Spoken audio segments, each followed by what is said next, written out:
Assalamualaikum warahmatullahi wabarakatuh. Nama saya Arif Rahman Najib Pangestu. Di sini saya akan menjelaskan tentang prinsip deadlock dan starvation di modul 7.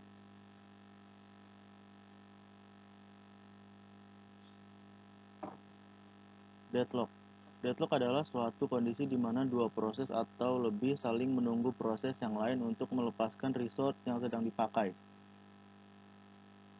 Deadlock adalah masalah yang biasa terjadi ketika banyak proses yang membagi sebuah resource yang hanya boleh dirubah oleh satu proses saja dalam satu waktu. Di kehidupan nyata, deadlock dapat digambarkan dalam gambar berikut di bawah ini. Dan ini gambar contoh deadlock. Syarat terjadi deadlock. Yang pertama, mutual exclusion atau mutual exclusion kondisional, yaitu hanya ada satu proses yang boleh memakai sumber daya. Artinya, jika ada proses lain yang ingin memakai sumber daya, harus menunggu sampai proses sebelumnya selesai. Yang kedua, kondisi genggam dan tunggu atau hold and wait. Proses yang sedang memakai sumber daya boleh meminta sumber daya lain.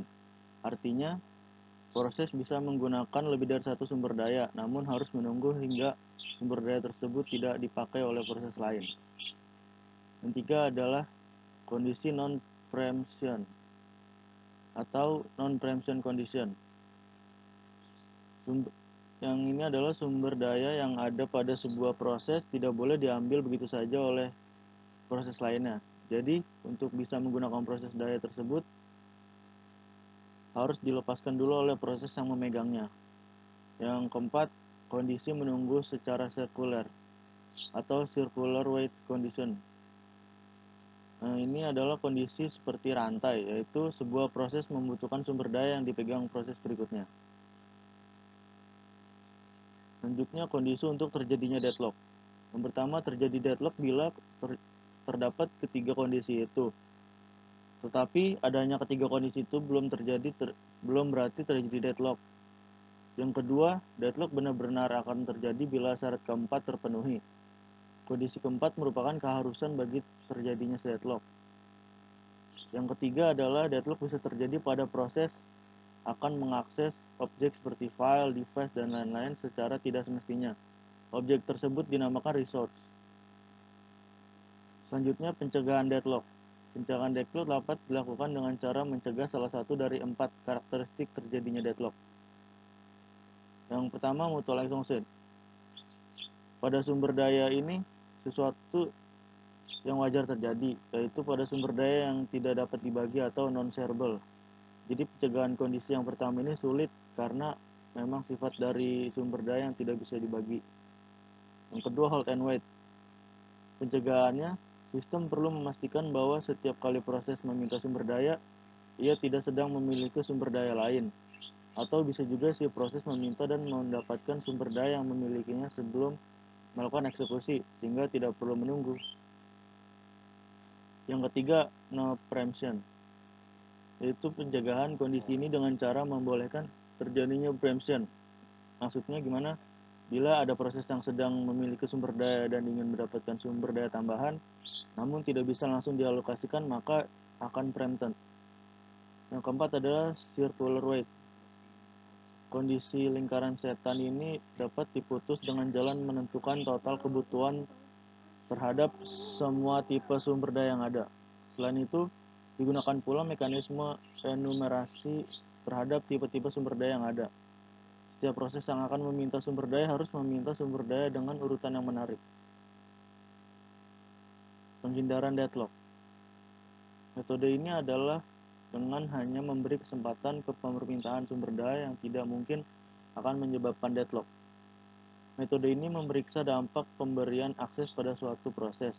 Jika pemberian akses tidak mungkin menuju pada deadlock, maka sumber daya akan diberikan pada proses yang meminta. Jika tidak aman, proses yang meminta akan disuspend sampai suatu waktu permintaannya aman untuk diberikan. Kondisi aman yang dimaksud itu adalah disebut sebagai safe state, sedangkan kondisi yang tidak memungkinkan untuk diberi sumber daya yaitu unsafe state.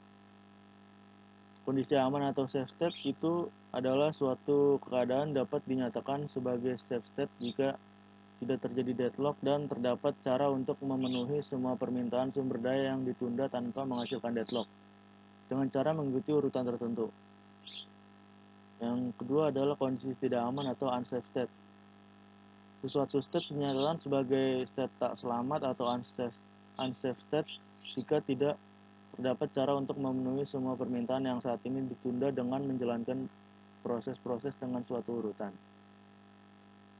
Selanjutnya adalah starvation. Starvation adalah kondisi yang biasa terjadi ketika setelah deadlock. Proses dan yang kekurangan sumber daya tidak akan pernah mendapat sumber daya yang dibutuhkan sehingga terjadilah starvation. Starvation dapat terjadi pada proses penjadwalan yang menggunakan prinsip proses yang cepat diselesaikan didahulukan. Seperti pada shortest job first atau SJF dan penjadwalan prioritas. Starvation dapat diatasi dengan aging dan pemrosesan dengan cara round robin. Karena ada deadlock. Nah, ini contoh karena ada deadlock. Proses yang kekurangan resource tidak akan pernah mendapat resource yang dibutuhkan sehingga mengalami starvation. Nah, ini contoh tanpa adanya deadlock. Hal ini ketika terdapat kesalahan dalam sistem sehingga terjadi ketimpangan dalam pembagian resource. Satu proses selalu mendapat resource, sedangkan proses yang lain tidak pernah mendapatkannya. Mengatasi starvation aging. Proses yang ada diberi urutan N. Pemrosesan dengan rumus N sama dengan P tambah T atau P. N maksimum akan mulai dikerjakan dan proses yang lain dinaikkan tingkat urutan prosesnya agar nanti jika ada proses lain yang masuk, proses terdahulu mendapatkan bagian resource dan dapat dikerjakan.